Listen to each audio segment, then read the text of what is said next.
Hello. It's great to be back. It's honestly been a while, about 6 months since I last recorded, so it makes me a little sad. But anytime I dust off the old podcast equipment and record again, it lights that fire in me and I get really excited. So happy to be saying hello to all of you in the middle of Chicago summer. This year is going by so fast. We're already halfway through. I think each year goes by faster and faster. It's scary. But, anyways, so this episode, I am a solo bird, and I felt very called to talk about feminine and masculine energies because I always toss in a bit of spirituality, but I think the universe has been sending me just signs and so much information on this. I feel very tapped into it. I felt called to have a podcast episode on it, and I truly think that a lot of people are going to be able to take something away and relate to this. So, in terms of the feminine and masculine energies, it's something that's existed from the beginning of time, essentially. But I feel like with social media, it's making a little comeback, as some things do. And I mean, spirituality in general is so much more on the map and talked about now than it was before in mainstream. And so are some of these, I don't know what you would call like holistic Eastern principle type philosophies. So that's where I think it generates from. I think you could even say there's a little bit of psychology with this. I don't know. To be honest, I don't know the true origins. So we can think of feminine and masculine energies as yin and yang. They are each other's opposites, they complement each other, and they both exist to create balance. We need both of them, and everyone has feminine and masculine energies. It's a spectrum. So it's not super like black and white necessarily. And so sometimes we're tapped into one energy more than the other. It's not always balanced. And so I think the biggest thing that I want to discuss with the masculine and feminine energies is how to create that balance or know when to tap into one more than the other. And so to start, what is feminine energy exactly? How do you embody feminine energy? So, for me, what I've read or seen videos of, it's a lot of it is being. Feminine energy is about being. It's about listening to your intuition, tapping into your creative side, being empathic, taking things slow and actually living and just being in nature, meditating, painting, being in touch with your feelings and emotions, being nurturing. So that could consist of caring for children, gardening, picking flowers. So masculine energy is about doing. So that would be building, fixing things, or even taking things apart to fix them, creating solutions, problem solving, working, achieving goals, taking action, and initiating. And again, just all about doing. So, again, this isn't saying that like women only embody feminine energy and do all those things or like to do those things and vice versa with men. Sometimes women are more tapped into their masculine energies and like to build, or men like to do more of the feminine energy type things. So it's not a one size fits all or black and white, like I'm going to emphasize in this episode. At their extreme, though, that's where it becomes toxic and problematic. So I think, I don't want to say a buzzword because it's an important word, and, it's nice to put names to things. So if we're thinking of a spectrum and we're thinking of masculine energy, someone like all the way at the very end of the masculine spectrum, a lot of times that's toxic masculinity when you make no room for any of those feminine energy qualities. So, toxic masculinity is going to consist of someone who overcompensates a lot, and it's harmful not only to that person but everyone else. So this could show up as someone that engages in dangerous behavior, addiction, trauma, hurting others, insecurity, aggression, abuse, bullying, unwilling to share emotions, and ultimately just being unhappy. I don't see a lot of people who are just, in their toxic masculine energy, like genuinely happy. A lot of it comes from that, like, stem. I just feel like the root is like this aggression and anger and like hurting others. So on the end, that's like extreme toxic masculine energy. Now, this is something that's not talked about actually, where you have the opposite side of the feminine energy spectrum called toxic femininity. It's going to be a tough word to say. So I think that actually exists, right? We can't just say, oh, there's only toxic masculinity. I think that has shown up more in maybe society, or it's picked up on more now as opposed to toxic femininity. And I just also don't think that's the way that we relate to what I'm going to talk about either. Like it is talked about, but it just doesn't have that same label. But essentially, when we're in our extreme feminine energy that's toxic to ourselves and it's not healthy, this is going to show up as people pleasing, not setting boundaries, avoiding confrontation, equating your self worth to finding a partner, being insecure, kind of that like pick me energy. So that's like a buzzword coin term now.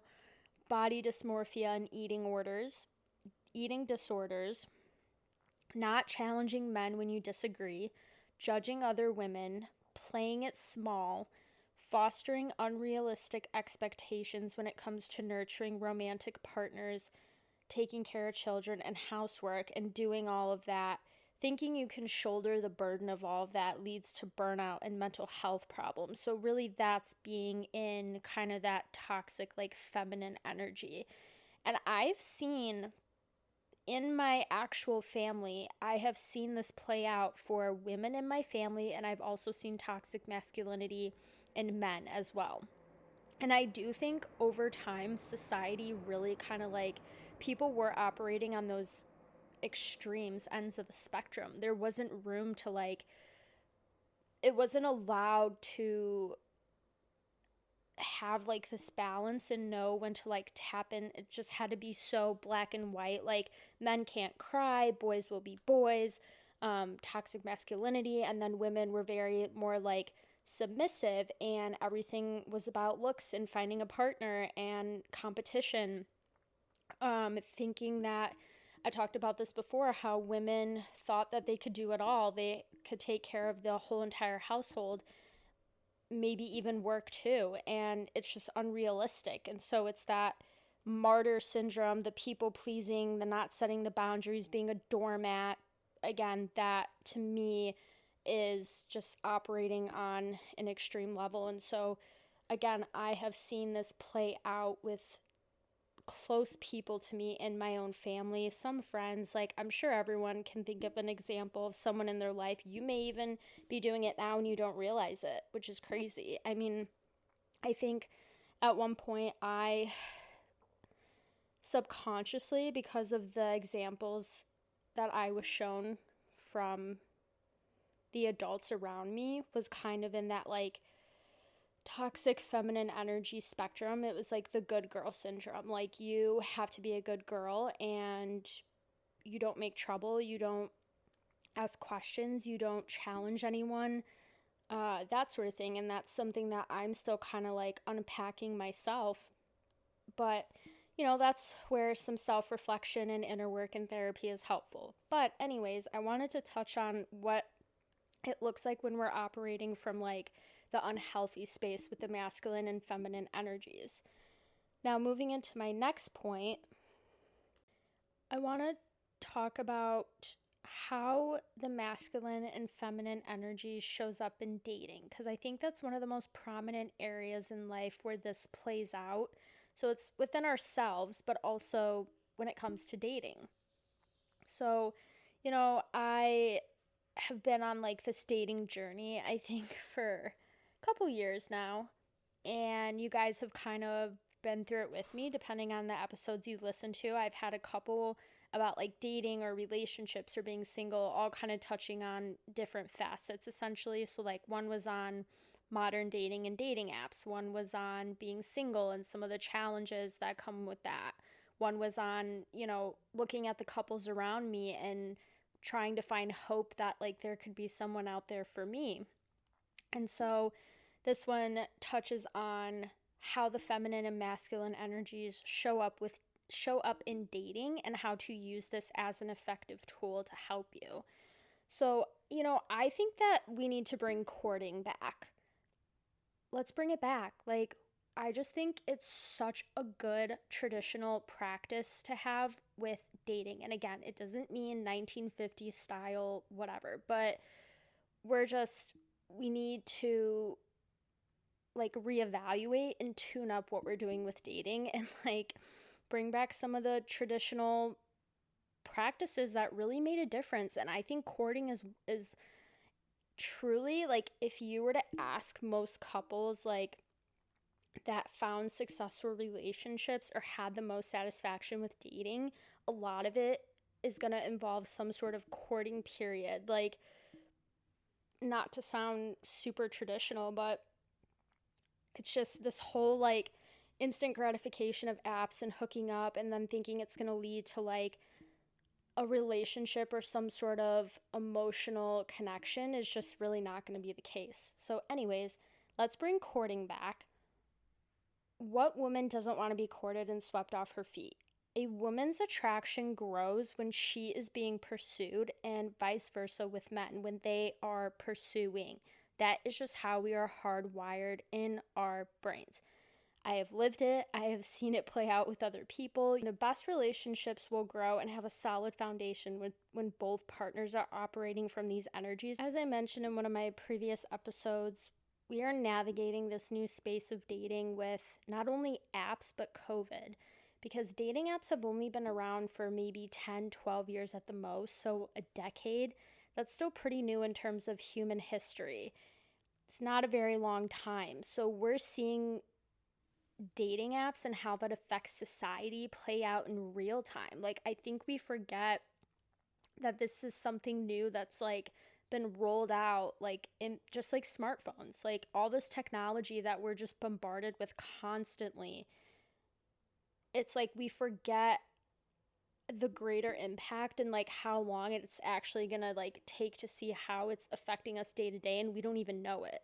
So basically with apps, they've only really been around 10 years. Then we had COVID on top of the mix, okay? So you have this huge like technological advancement with dating on top of a pandemic. That is kind of a recipe for disaster in my opinion. So you basically have these two huge, like, what do you call it? I can't even find the word. My brain's getting fried. You have these huge things impacting society, and they're not making it easier to meet people in person. Like, if anything, it's done the opposite, right? So not only did we have COVID, where for pretty much 2 years it was really hard to get out and have like a normal type of environment to be meeting people and be in person and be in like our natural rhythm and routine of life essentially. And then you have apps and technology and the ability to literally press a button on your phone, open it up, and see an endless amount of people. The amount of people that you were exposed to versus back in like the old days when you just had to go out and you would meet random people. I mean, it's astronomical. Like, you're bombarded with just so many options. So it's like we're just sitting in our house with like endless options of people to try to choose from. And it's just, I think the combination of both of them truly is like the worst thing that could have happened to dating in society. I like, where did we go wrong? We need to unravel this because this is turning into like this huge rabbit hole. But I don't know, maybe it's one of those things, it's like a growing pain that society needed to make us appreciate doing things in real life. And who knows? But all I'm saying is, we have these we have the dating apps and COVID, and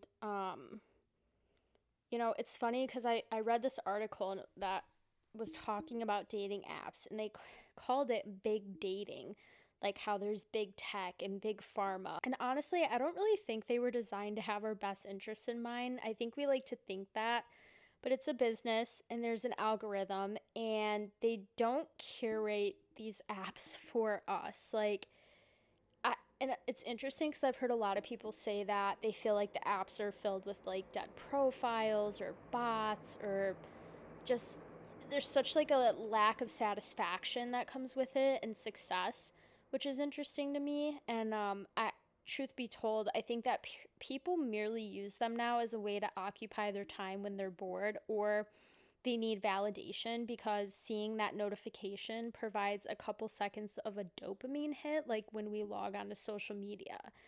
So, again, the dating apps are still pretty new in human history. And so, I, the other problem with the apps too, like, I don't mean to go on this tangent because this is not what this episode is about, but it is so much easier for people to not be held accountable. They can hide behind a screen, they can be manipulative and deceiving. You say things to someone you would never say in real life, and you just have so many people at your disposal with, like, again, at your fingertips, that it's so much easier to just cheat or start messaging someone when you feel unhappy in your relationship, because again, you're getting that validation through the phone. It's not even seeing anyone in person. So I'm getting off my soapbox about dating apps, but personally for me, I took a break from dating for a solid year. Like, I put it on a shelf. I wanted nothing to do with it. I was so frustrated, and thinking about dating and my love life was such a sore spot for me, so I tucked it away on a shelf and tied a pretty little bow on it, like I like to do with some things that I don't want to deal with. But I knew that this could only last so long, because at some point I had to face the music. And like, I'm about to dive into like this personal journey I've been on that kind of, I guess, brought me to like learning about the feminine and masculine energies, and how, again, using it as a tool has been really effective for me for navigating this tumultuous landscape of modern dating. So there is a purpose to me talking about all of this, in case anyone was wondering. But yeah, basically, I, like many other people out there, I was frustrated. I didn't want to deal with it. Kind of pretty much disassociated from dating. And again, it's like, you can only do that for so long until it catches up with you. The more you stuff something down, eventually it's like it has nowhere to go but up. And I, you know, it's easy to think that like everything else is the problem. Everyone else is the problem. And I had an episode where I talked about like the frustrations of being single, which are completely valid. Like, if you talk to any single person, even when you're in a relationship, there's pros and cons to both, right? But there are things single people deal with that are very frustrating. And I talked about that. I think that I was dealing with some pent up anger at that point. So I don't, it wasn't my finest moment, but again, it's real life and it's me, and I try to be as authentic as possible, and we're not always, things are not always going to be sunshine and daisies. But I, basically like a year ago, I kept thinking that everything else was the problem. Like, I would try to come up with any reason why I wasn't meeting anyone or not having success in my dating life. I would say things like, oh, there's no eligible bachelors in Chicago. I'm not good looking enough. Men only want IG models or have unrealistic expectations. All the good guys are taken. I'm getting too old. My soulmate lost my address. The universe hates me and doesn't want me to meet anyone. I must be paying karmic debt from a past life. Maybe my standards are too high. Men don't approach women anymore. People only use apps and don't meet in the wild. COVID ruined dating. I'm going to be alone forever and either be a cat lady, like, etc., etc. Any little thing ran through my mind.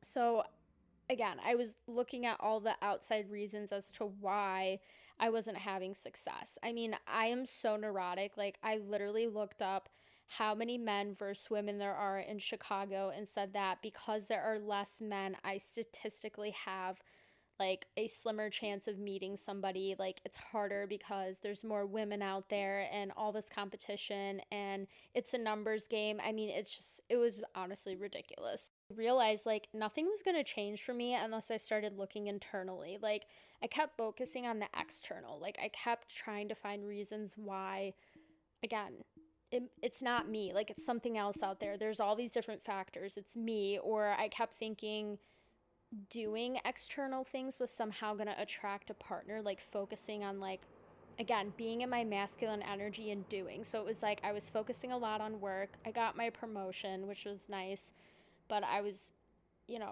work kind of became my main focus. I moved into my apartment. I had the podcast. I was starting salsa classes. I was trying to go out and meet new people. Like, pretty much anything that didn't have to do with dating or relationships, like, I was doing and trying to, like, work on myself. And that's great and all, but it's like you can't keep thinking that if you change all these things externally, that's what it's going to take. So I had to really, like, I finally just got real with myself and was like, yeah, I think there's some internal things I need to work on. That's probably why, because at this point, there's not really much else I can do on the outside to, like, feel like I am ready to attract someone. So I just, I was like, should I work out more? I should be prettier. I should find ways to make more money. So yeah, all the external things and being in my masculine energy. But I decided you have to address what's going on the inside. And like, I felt out of balance. Like, you just feel internally when something's off. And I felt out of balance. And, um, I also put my heart in a box, locked it up, and threw away the key. That's how I pictured it in my mind, like, figuratively in my head, about where I was at with, like, my heart and my feelings, and just really operating from the space of wanting to be a strong, independent woman who wasn't going to let anyone hurt her. And I like to be in control of everything. That's like a really big reoccurring theme that I struggle with, is trying to control things all the time. And so it's not the right energy to sit in, especially with dating. So I was very in my masculine energy, which was also coupled with some insecurities that I was still unpacking and working through. And like, I really struggle with comparison. So basically, somehow I stumble upon these like masculine and feminine energy concepts, and that just kind of like really clicked for me when I read it. And I was like, ooh, this makes a lot of sense. It's like when you get a cheat code in life or something. Like, that's how I felt. So again, it was like I had to get real with myself and like be like, listen, there's nothing externally you can do or blame this on anymore. You are the problem. Cue the Taylor Swift song. So I started reading about being in your feminine energy and what that looks like. And I was like, let me try this. Like, what's the worst that could happen? So I bought some books on Amazon because I kind of got into like a reading phase, which I want to get back into. It's just really hard in the summer, but I was a good girl and I was reading a ton of books. And like, a lot of times once I read one, then I just like can gobble up books like no other. But I started reading books about feminine energy, and I found some on Amazon that piqued my interest. And so it's interesting because I felt like, I talk obviously a lot about spirituality and how it is always lurking around, not, you know, all the time, but like when you need it or when it wants to give you a sign. And so I felt like tapping into this feminine and masculine energy concepts was also like there was like a spiritual side to this too that like I was seeing.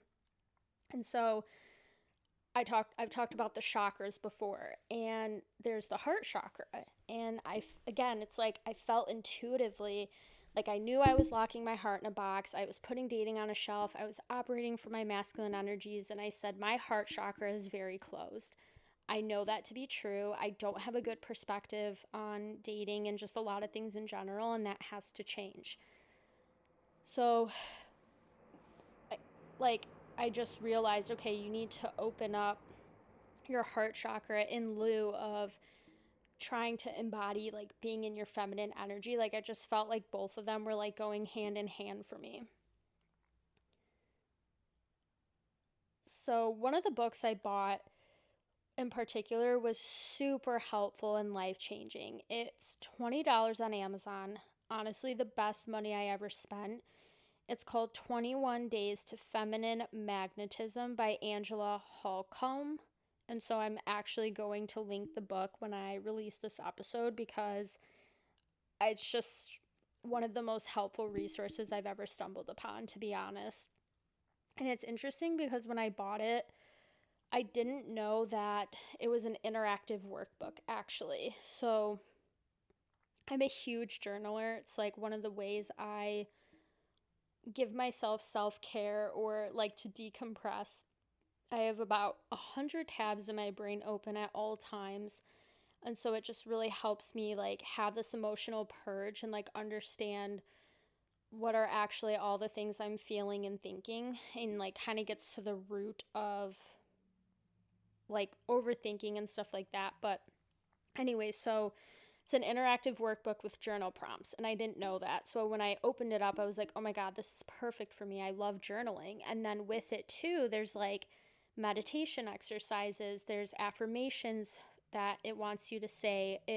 There's one exercise where it has you create a vision board. I mean, these are things I literally do all the time. And it's like, again, with spirituality, there was like the spiritual element. So it was just like that moment of synchronicity where the two were aligning, and I truly felt like okay, I'm on the right path right now. Like the universe is speaking to me, things are aligning, like this is great. So I was reading the books and I was doing this interactive workbook in particular, and there was one exercise where it has you list out like 25 people to forgive. And at first 25 sounds like a lot. And they say you can even write about a stranger that pissed you off recently, just anyone that comes to mind. So I start listing out people, and I wouldn't just list the people, but like I would really think about why and start journaling. And then like it becomes a flow of consciousness. So then one thought leads to another. And the next thing you know, you're just well, I don't write because there's just no way I could physically do that with how much I journal, but like typing it out basically. I wrote 50 pages in 2 days, just nonstop. Was like, it just came pouring out of me. Like, I literally couldn't stop. It was one of the best, like, emotional releases, purge that I've ever had. It was so cathartic. And like, I remember in one part of it, it's crazy because I got so choked up and just started bawling my eyes out. Like, I had no idea that there was just still this, emotional baggage that was still lingering that really needed to be released. And so I felt so great after it. Like, anything that has happened in the past and anyone that has hurt me, I have now put it on this paper, released it, forgiven them, and moved on. And it like also again, it's helping open up my heart chakra because part of that is forgiving. It's not holding on to resentment and hurt from the past, especially when it comes to like dating and relationships. So that particular exercise was really, really helpful for me. And again, like I made the vision board, I put it as the screensaver on my laptop, I said the affirmations, I did all the prompts, and like it just really helped me like understand where I was like struggling with dating and where I needed to like course correct. So, speaking of like the spiritual element to this as well, I had Reiki done back in October of 2020, and the Reiki master said that she saw a swan during this session, and she told me the significance of the swan totem animal. And so I don't remember what all it said. I wish I did, but the swan is, a lot of it has to do with like grace and inner beauty and loving yourself and accepting yourself. And so she saw the swan totem animal. That was October of 2020, and then in fall of 2021, so like a year later, I was at a nature preserve out in like Schaumburg, and there was just randomly two swans in the lake. Usually I feel like swans don't really like go towards places like that. Like it just was very like rare and random to see them, but like I happened to see them one day and there was two of them. So I felt like that was a sign. Then I had gone to one of those little like holistic witchy stores, and they have these different deck of cards that they sell, and one of them had to do with spirit animals. And so like each card has an animal on it, and then you read up like what the meaning of that animal is, like depending what card you pull. And the reason why I bought the animals is because I dream of animals all the time. I actually haven't had a lot of dreams about animals lately, or I haven't really been dreaming a lot in general, but like I'll go through phases for like a month or two where an animal shows up like just consistently. And I've had dreams like there's a whole zoo going on in my head. I can name all the animals I've dreamt of. There's a lot of them. So, anyways, I feel like for me, I'll get a lot of spiritual signs in my dreams through animals or totem animals. So, I bought this deck of cards. It had the animals. I felt called to it. So, I would pull a card, every couple weeks here and there. And I hadn't pulled one in a while. And so, it was like June of last year, and I was just having a string of bad luck with dating, like nonstop. And something in me it was like, I think I had sage. Like, I just felt so much negative energy, and I sage, and I'm like, you know what? I'm going to pull a card. And I think that, like, in some way, I was wanting, like, some sort of sign, or, like, why is this happening, right? Like, sometimes we wonder, why are these shitty things happening to me? Like, what could this possibly mean? So I always shuffle the deck. I like close my eyes and just pull a card. And the swan card came up. And I didn't even know there was a swan card in there. And the moment I saw that card, I just shook my head and smiled and was like, wow, the universe just never ceases to amaze me. Like, it will truly show up for you when you just tap into it and you ask for the signs. And it did. Like, as soon as I saw that, I knew. And so I was like, all right, here we go. Pulled the swan card.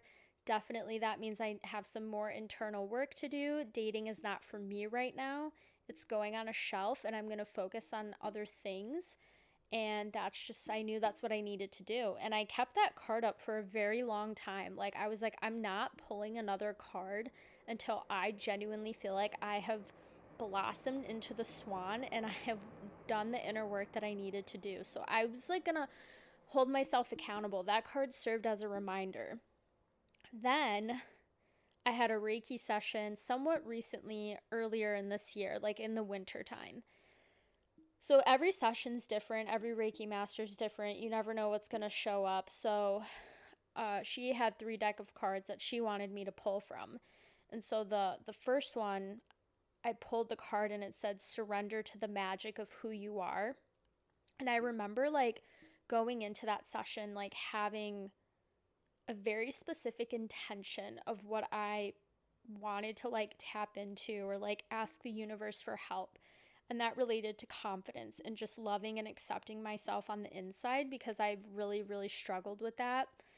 And again, it's like it's not only affecting me, but like my dating life too. Like if I don't love myself, how can someone else love me? So that was a big part of like this inner work and like the masculine and feminine energies. So that was my intention going into the session. And so as soon as I pulled that card, I just started crying immediately because it's like one of those things that like hits to your core. So I'm like, okay, again, like just accept and love yourself. Why is it so hard? Then the second card said something about like the importance of setting an intention. And then the third one, so literally I just like opened because the deck of cards was in a box. So I like, it was upside down actually. I just like opened it, picked the first card. And again, I pulled the swan card. It's like the swan has shown up like 3 times now in some sort of like either Reiki session or like pulling it from a deck. Like there is so much significance for me with the swan. Like I don't know if that's my totem animal or there seems to be something very significant about that the universe wants to keep presenting to me. And so I was like, okay, here we go. Like yet again with the swan. That's 4 times now, so that's once per year basically. So not a coincidence. So again, I did feel like I was also being guided and on the right path, and I was being shown signs, which is super helpful. And then I also decided to take a solo trip for myself this year. I wanted a relaxing beach vacation. I feel like with so many trips, we jam pack like a lot of activities and we're actually left more tired. Like the trip's amazing. We got to see and do so many things, but like it wasn't actually relaxing. So it's really hard to like carve out time even when you take a trip or so-called vacation. So I was adamant like listen, I'm going to go to Florida and I'm going to go to the beach. And the only thing on the agenda is going to be laying on the beach relaxing. And the only movement that I'm going to be doing is when I lift a drink up to my mouth. Like I am Patrick Star. Like call me Patrick Star because I am just going to be a starfish on the beach. Like I couldn't wait. So I booked a solo relaxing beach vacation for myself, and it also like was one of those things where to me that was like I I was gifting something to myself, like a love language, like taking this solo trip.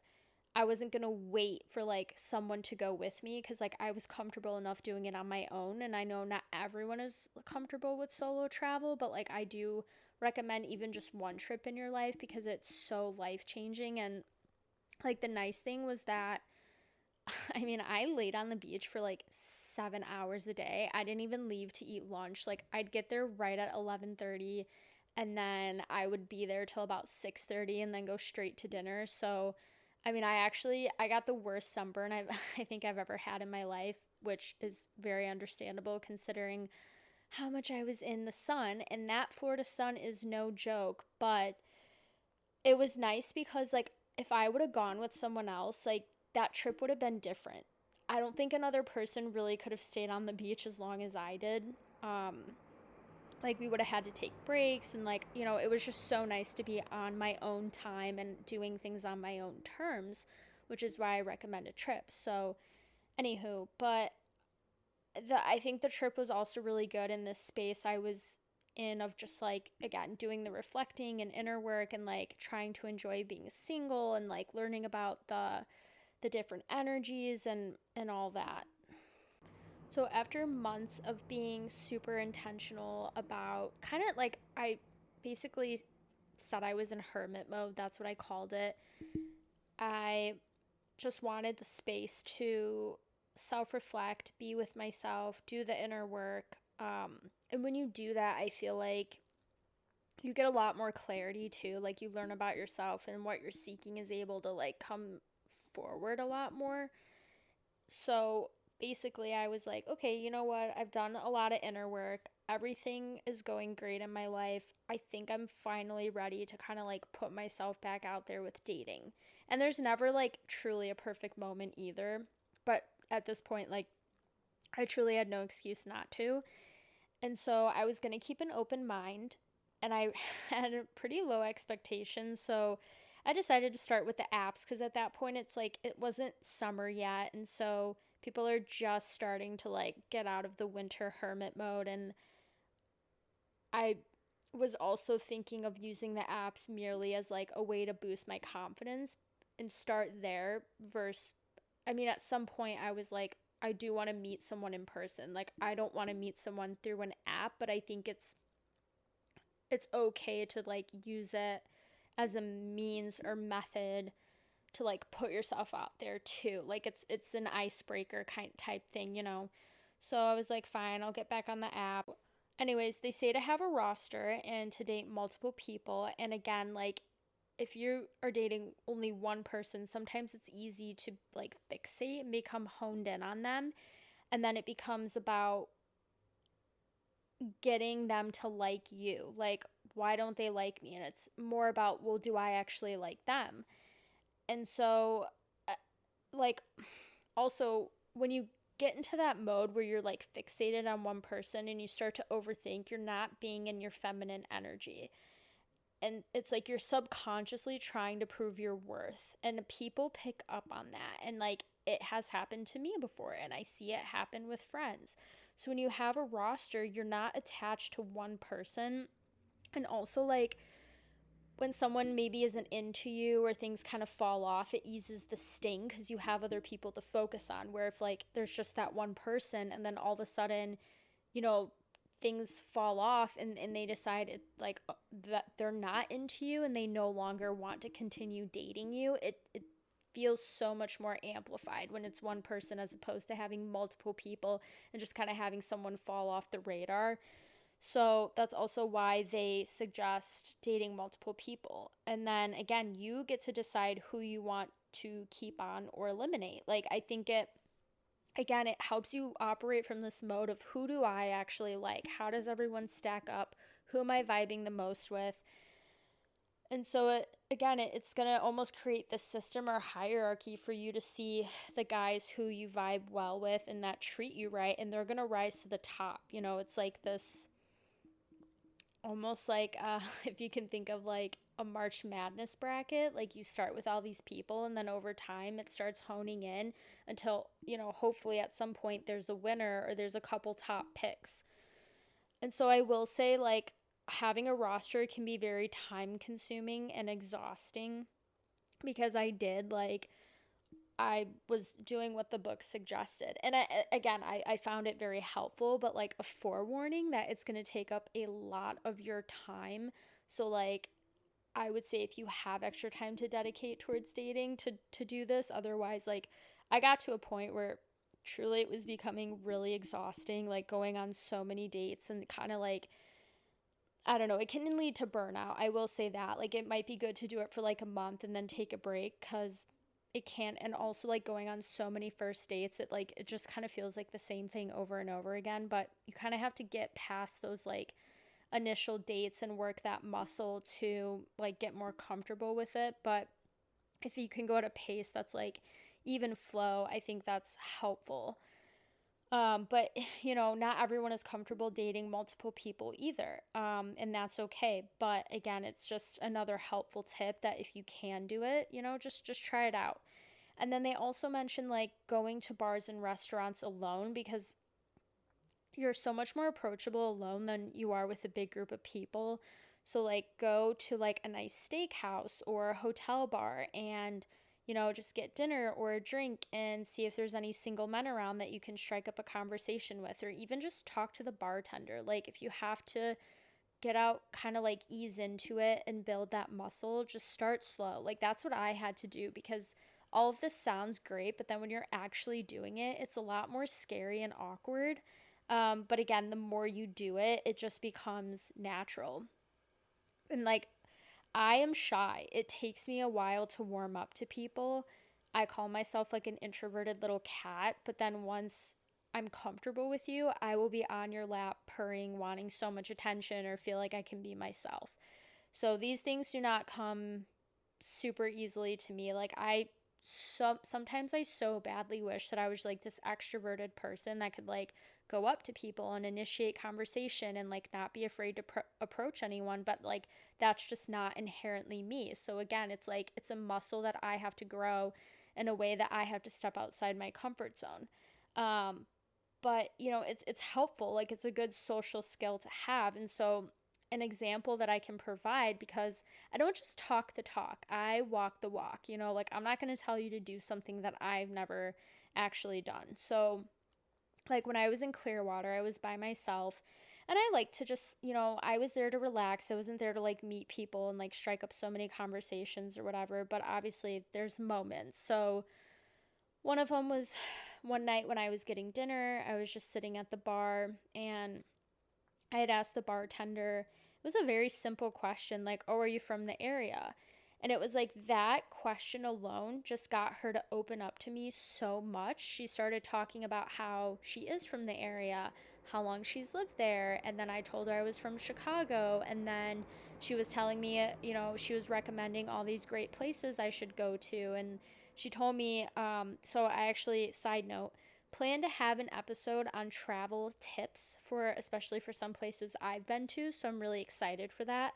But if you go to Clearwater, Florida, end of April is like the perfect window.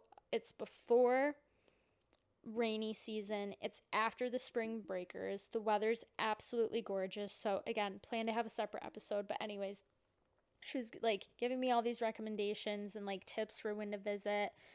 And again, it's like just asking that simple question allows people to open up to you, and like showing interest in them too.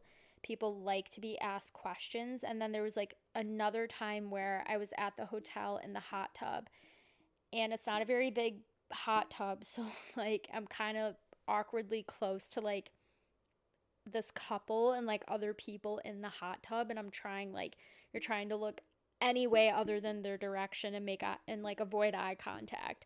And it was just a little awkward, to be honest. So it was like, yeah, I need to do something about this. The vibes are not, I don't like the vibes.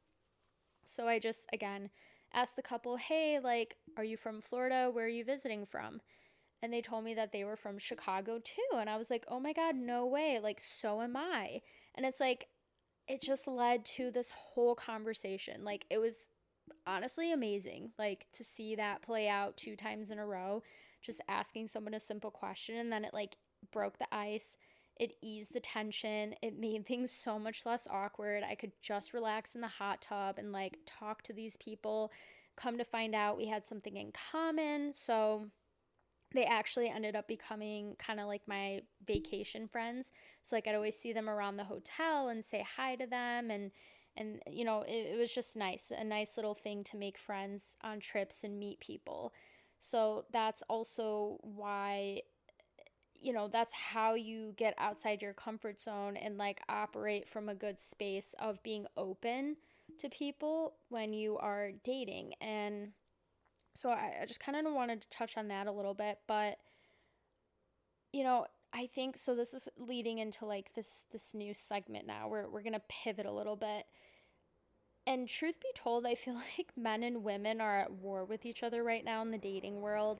Men are now held more accountable for their actions. We see it with the Me Too movement and just different things across the board of what's no longer acceptable, and that's good. Like, I think that needed to happen, and women just aren't willing to settle, because guess what? Now we can provide for ourselves and we can give ourselves things. So we need to find someone that is going to be able to match our energy and the level that we're operating at.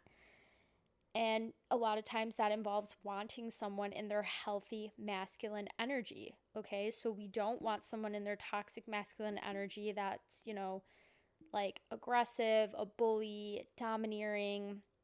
And then we also don't want someone who is a man child that can't take the lead and make us feel safe and secure and protected. So it's hard to find.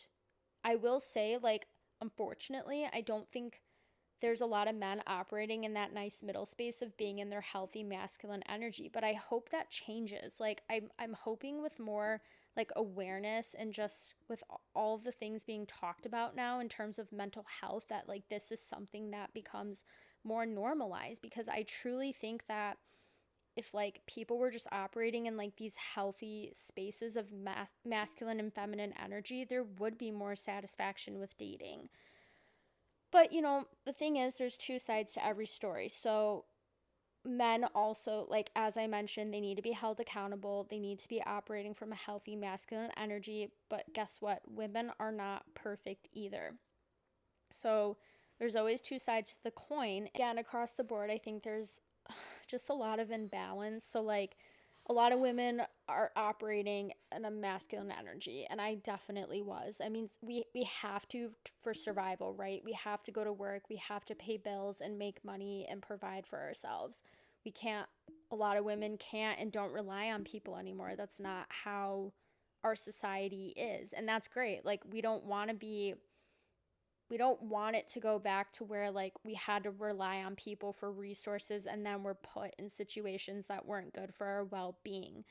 But again, it's like we are operating from our masculine energy now, having to work so much, and men need to be more in touch with their emotions and like have that space and time to like be in their feminine energy and either like not be in the toxic or on the other end of the spectrum where they're kind of a man child and like they look to women to be like a second mother, or the fact that I think a lot of times men only view women as like sexual objects, or they only know how to interact with women for sex. Like they don't know how to form an emotional bond with a woman or be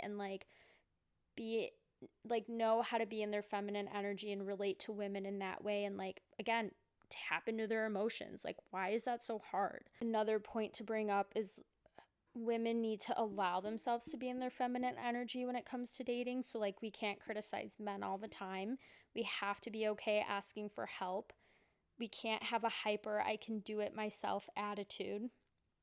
You know, men also like receiving compliments and physical touch, and they have less of a space to do that because it's not deemed acceptable in our society for men to behave that way towards each other. Like, women can braid each other's hair and give hugs and be somewhat like intimate and affectionate with each other, where like men just literally can't do that. Like they can barely, like they have to do like a very specific bro hug, and like, you know, they can't do anything that's deemed too like unmanly or whatever the word is. So like I just it's funny because I see that play out on both sides, like where women get frustrated, where men get frustrated, where they need to adjust. So I find the two most like common complaints with dating, and I am no expert here, I don't do this for a living, this is merely information my brain takes in and sees from the world, whether it be listening to friends, different forums online, social media, just things I come across. And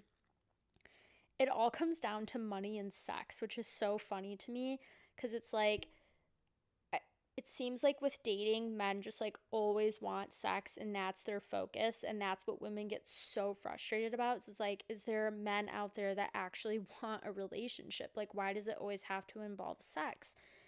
And I think that's more common than the other issue, which is what men face. And that's women who only want to use them for money, essentially. And it exists. Like, I have met some of these women, unfortunately. And so, like, someone actually told me that, like, when it was a man who was, like, on a dating app, and he said some women will come right out of the gates and ask, how much money do you have? Like, as a first message, or, like, one of the first few messages sent. And so it's like, it's the same as a guy like asking for nudes or being sexual right away. Like, who wants that? That is a turnoff. And it's like, do people like actually think that, even if it has nothing to do with a relationship, do they genuinely think that's going to work for them in some way? Like, just straight up asking for sex or money is somehow just they're magically going to get that. Like, I don't know if it's instant gratification, just people being shitty, just like, where's the audacity, honestly? Like, I want to know, because I need some of that, truly. Like, I would love to know where people get the audacity. But it's just funny because, again, that those are like the two, I think, biggest frustrations that men and women see with dating, especially with apps. Like, would someone in real life come up to you and say that? Probably not, but that's just people are like, oh, are you actually a real person? Because we have a screen between us, so like I feel confident enough to just say whatever I want. So at the end of the day, it's like, listen, if we're operating from our healthy masculine and feminine energies, we're not going to be doing things like that. Just I feel like a lot of it just comes down to using people and people feeling used. Like, you're not operating in your healthy masculine energy if you're just like looking at women as sex objects and just expecting that from the app, and then you're not operating in a good feminine energy when you're just using a man for money and expecting that from him, because men also want to feel appreciated. Like, a guy will treat you and want to open up his wallet if you're nice to him and you show appreciation and you don't expect it. When people have their hand out, that's when your hand's gonna get slapped, and you're gonna have a harder time filling that hand with anything. So that was something I guess, like, very specific real life examples that I wanted to share. And so it's interesting because I came across this article on Instagram, and it was super helpful for me, and it definitely applies to this episode. And it talked about, so the title of it was like how to know if you're not in your feminine energy when it comes to dating. And so some of the signs they listed, I'm going to read through them. The first one said, when you are on dates, you tend to be in your head analyzing, overthinking, trying to say the right thing and do the right thing instead of being present, connected, and at ease. 2, you don't really feel comfortable with expressing emotions. You tend to express yourself more factually and connect at the level of intellect, but feel less comfortable connecting to men through the heart or your emotions. You don't want to be seen as weak or incompetent, so you present yourself as strong and independent. You don't like to let others do things for you or to ask for help. You tend to be the one who is following up, trying to make plans, and initiating contact. You seem to attract very passive men. You end up giving advice to the men you go on dates with. They're asking you how you got where you did in your career and for work contacts. They are impressed with you but don't end up being interested in you romantically. Dates are just so boring and it feels like a chore to have to date. Just one more check mark on your to-do list and always feels like you're doing all the work. You just want to skip over it to be happily married, and you wish it felt more juicy and fun. You seem to end up butting heads with more masculine men. You end up feeling in competition with them instead of romanced by them, even though deep down you really do want a masculine man who pursues you and romances you. You don't feel like you can be yourself around men. You end up pretending or performing and have a guard up. It's exhausting. Like, when I tell you that just struck a nerve with me, it was truly, it's like you just read something and you're like, wow, that makes so much sense. So there is someone else out there who feels the way that I do. Like, it's just such a clarifying, helpful light bulb moment. And again, I know that there are a lot of women who can probably relate to this. Like, I know so many, like, even my friends, it's like we're all firstborn, not firstborn, but like, what do they say?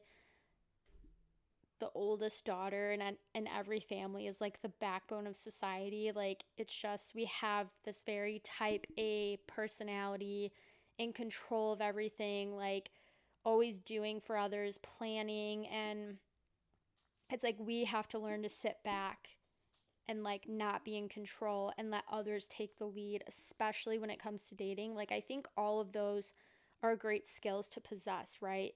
I'm not saying that like that should go away, but we have to know when to like use those skills and tap into those energies and when to like release it, cuz as I mentioned, like I really struggle with being a perfectionist and being in control, and like I truly, everything that article said, like I was struggling with. Like, I have a prime example.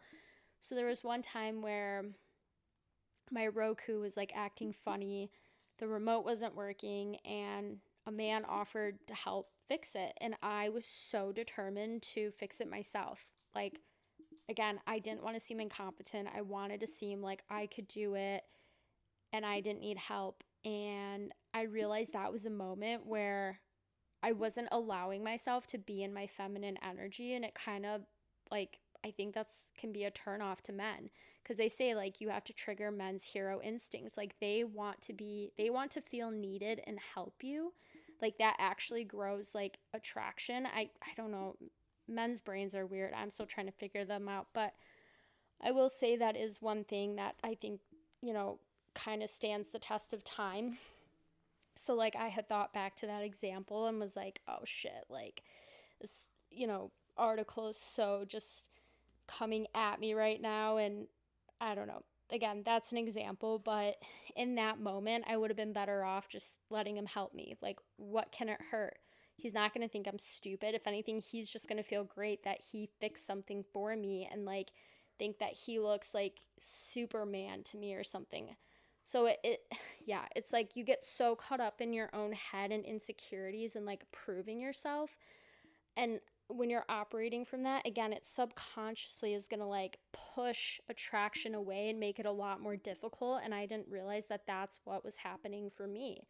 And so just like having this information and knowing like, okay, I need to reel back. I need to be in my feminine energy and I need to receive and let the man lead. And like, I truly found it to be very helpful and like most successful with dating. Like, I don't feel the same frustration and roadblocks that like I was experiencing before. So I just overall like highly recommend these resources and learning more about feminine and masculine energies. And so I feel like I can talk a lot about from like my perspective as a woman. I at some point would love to have a guy on here to like get their perspective on how they feel about the two and what it means to them to be in their masculine energy and when they want to tap into like their feminine energy and like how they feel with dating, because I think it's just helpful to see different perspectives, and like I I think that's important. And so one of these days I will find the right man to come on and talk about it. But overall, I do hopefully hopefully at the end of the day, just talking about it in general and discussing my experiences in real life, like a real life person and how it's played out. I just hope that you guys can relate and it's motivated you and it's given you hope because I think that's really important at the end of the day. So, I don't know, maybe I'll do like a follow up episode on this at some point. I mean, like I said, I definitely want to have a guy on here and get their perspective, but it's just something that's really like been speaking to me this year, and I think it definitely came into my life at the right time. And another follow-up episode, so I'm giving you all these like hints as to what my next episodes are going to be. So we have a travel one, we have hopefully one getting a guy's perspective, and then the third one is going to be on dating again. So I've had lots of episodes somehow on dating. I don't know why, but basically it's going to touch on the success and positivity that I found with it and kind of be like a follow-up episode to this one. And so you'll get real life updates of my dating journey and kind of where I'm at with all of that now. So fun surprises to come. So overall, I think that I did great on touching on what the masculine and feminine energies are, how there is a spectrum where we need to find balance, how it applies to dating, and where things should hopefully can become more balanced in society with more resources and just information being out there, and how this is going to help you in your daily life. So that's always my goal, but it's been really great to just, get back into this and have this episode that I felt really called to do for a long time. I'm super excited to release it, and as I mentioned, I have the ideas are brewing for what other episodes I plan to have this year, but sending positive vibes as always, and I'm excited to see you guys around next time. Bye.